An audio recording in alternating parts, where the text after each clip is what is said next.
Hello বন্ধুরা, আশা করি তোমরা সব ভালো আছো, সুস্থ আছো। তোমার বাড়ির গাছগুলো সব ভালো আছে, সুস্থ আছে।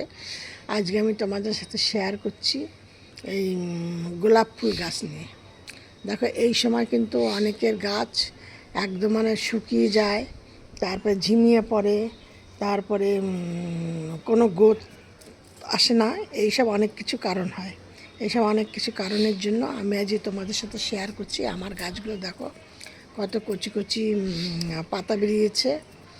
এই দেখো, প্রচুর কচি কচি পাতা বেরিয়েছে, ডালপালা বেরিয়েছে, আর গাছ কত সতেজ সুন্দর। এই জন্য আমি গাছকে কী করি, এই গোলাপ ফুল গাছ সাধারণত শীতকালীন ফুল গাছ।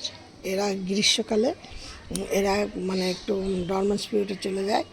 এরা তখন একটু ঝিমিয়ে যায়। তারপরে এই সময় যদি তোমরা গাছে ঠিকঠাক জল না দাও, তাহলে গাছের গোড়ার মাটিটা শুকিয়ে গিয়ে গাছের ডালগুলো আস্তে আস্তে আস্তে শুকিয়ে যায়। এই জন্য তোমাদের এই সময় সে ঠিকঠাক করে জল দিতে হবে। আর তোমাদের সাথে আমি যেটা শেয়ার করছি, দেখো এই যে আমার গাছে কিন্তু এখনও পুরো দমে ফুল হচ্ছে। সবার আগে তোমাদের এইটা খেয়াল রাখতে হবে, যদি গাছে কোনো ধরনের পুরনো ফুল থেকে থাকে, সেই ফুলগুলোকে এইভাবে করে তুলে তুলে ফেলে দিতে হবে। এই দেখো, সেই ফুলগুলোকে আগে তুলে ফেলতে হবে, তা নাহলে কিন্তু সেই ফুলগুলোতে জন্য গাছগুলো বাড়তে পারবে না, গোট নিতে পারবে না। এই আর এই যে ধরো, এই যে এইটা কিন্তু দেশি গোলাপ ফুল গাছ। এই যে এইটা দেখতে পাচ্ছ না, এই যে দেখো, এটা কিন্তু আস্তে আস্তে আস্তে বড় হবে। এইটা কিন্তু তোমার বীজ তৈরি হবে, এর মধ্যে কিন্তু বীজ থাকে দেশি গোলাপের।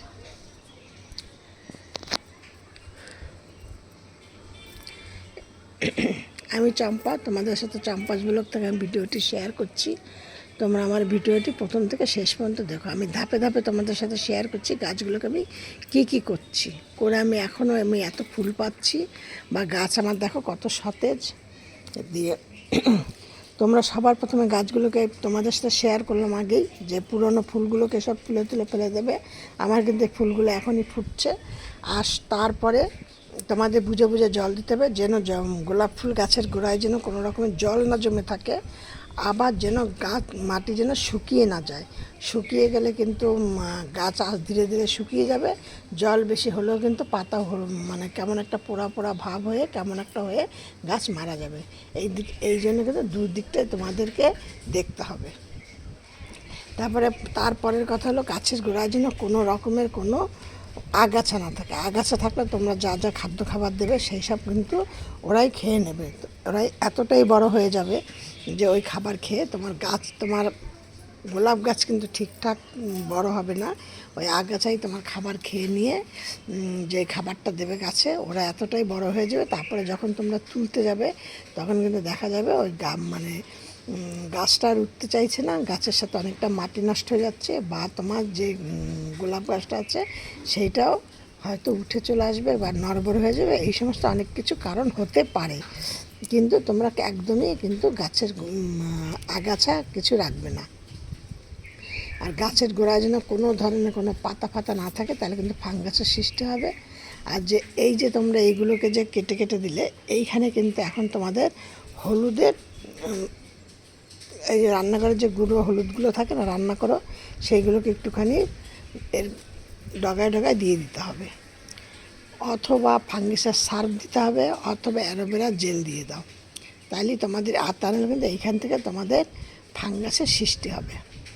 আর এই যে এখন যে তোমাদের বর্ষাকালের সময় যে বৃষ্টি হবে, বৃষ্টিটা যদি ডাইরেক্ট বৃষ্টি পেয়ে গাছের গোড়ায় যদি জল জমে থাকে, তাহলে কিন্তু গাছের ক্ষতি হবে।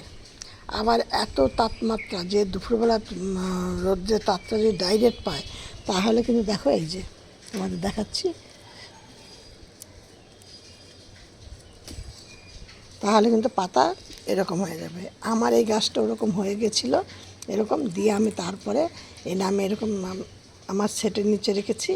রাখার পরে দেখছি আস্তে আস্তে পাতাগুলো সব ঠিক হয়েছে। আর যেগুলো এরকম হয়ে গেছিলো সেইগুলো, এই যে সেগুলো কেটে কেটে ফেলে দিচ্ছি। এই জন্য তোমাদের এইগুলো কিন্তু মাথায় রাখতে হবে। এবার আসি, তোমরা গাছকে কি খাবার দেবে, কদিন অন্তর অন্তর দেবে, আর কি স্প্রে করবে, সেইগুলো নিয়ে তোমাদের সাথে শেয়ার করছি। এবার আসি খাদ্য খাবারের দিকটা। তোমাদের খাদ্য খাবারটা তোমরা কি দেবে, এই দেখো খাদ্য খাবারটা তোমরা, আমি যে খাবারটা দিই 3টে জিনিস একসাথে মিক্সড করে দিই। সেই 3টে জিনিস কি, কিছুটা নেই সর্ষের খোল, আর কিছুটা নেই চা পাতা, আর কিছুটা নেই বাদাম কলার খোসা। এই 3টে জিনিস একসাথে নিয়ে তোমরা গাছের গোড়ায় 10 ইঞ্চি টবের জন্য যদি হয় তাহলে তোমরা কড়া চা পাতাটা নেবে না, বাজার থেকে কিনে নিয়ে আসবে সেই চা পাতাটা কথা বলছি। সেটা 1 চামচ সেই চা পাতা নেবে, 1 চামচ সর্ষের খোল গুঁড়ো করা নেবে, 1 চামচ কলার খোসা ডাস্ট করা নেবে। এই 3টে জিনিস একসাথে মিশিয়ে তোমরা গাছের গোড়ায় দিয়ে দাও। দিয়ে কী করে দেবে, মাটিটাকে আলগা আলগা করে দিয়ে তারপরে এরকম করে তুলে নেবে, এভাবে করে তুলে নেবে, নিয়ে তার পাশ দিয়ে তোমরা দিয়ে দেবে, দিয়ে মাটি চাপা দিয়ে দেবে। আর তোমরা গাছের জন্য এই 3টে জিনিস দিয়ে একসাথে করে, এইটা কিন্তু প্রত্যেক সপ্তাহে 1 দিন করে দিতে হবে। আর তারপরে তোমরা কি দেবে, কিছুটা হলুদ একসাথে গুলে নাও, অথবা কিছুটা অ্যালোভেরা পাতা কুচো কুচো করে কেটে নাও, অথবা ফাঙ্গিসার সার্ফ নাও। যদি তোমরা ফাঙ্গিসার সার্ফটা নাও তাহলে 1 চামচের টবের চারিপাশে তোমরা দিয়ে দাও।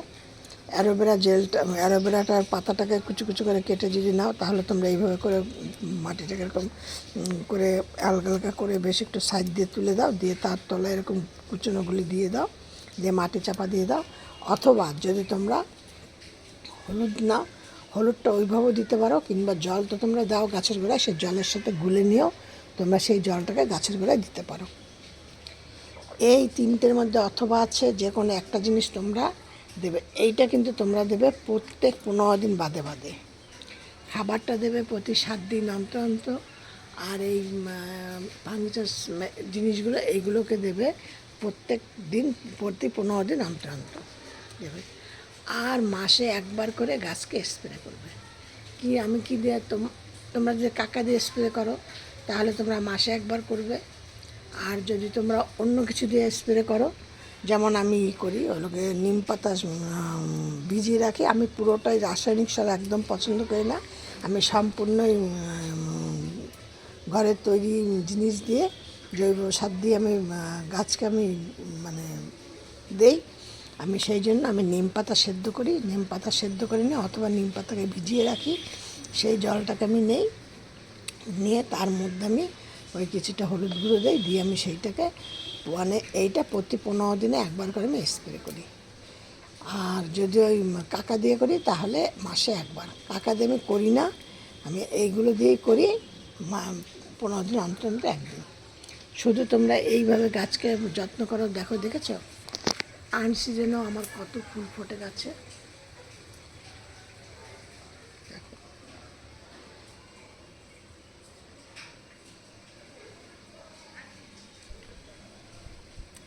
তোমরা এইভাবে গাছকে যত্ন করো, প্রচুর পরিমাণে ফুল পাবে। আর সামনে তোমাদের শীতকাল আসছে, শীতকাল মানেই আবার তোমাদের গাছে প্রচুর পরিমাণে গোলাপ ফুল পাবে। এই ছিল আমার যে ভিডিওটি ভালো লাগলে একটা লাইক কমেন্ট শেয়ার করো। আর নতুন বন্ধুদের বলছি ভিডিওটি দেখে একটা সাবস্ক্রাইব করে পাশের বেলটি বাজিয়ে অল করে রেখে দিও।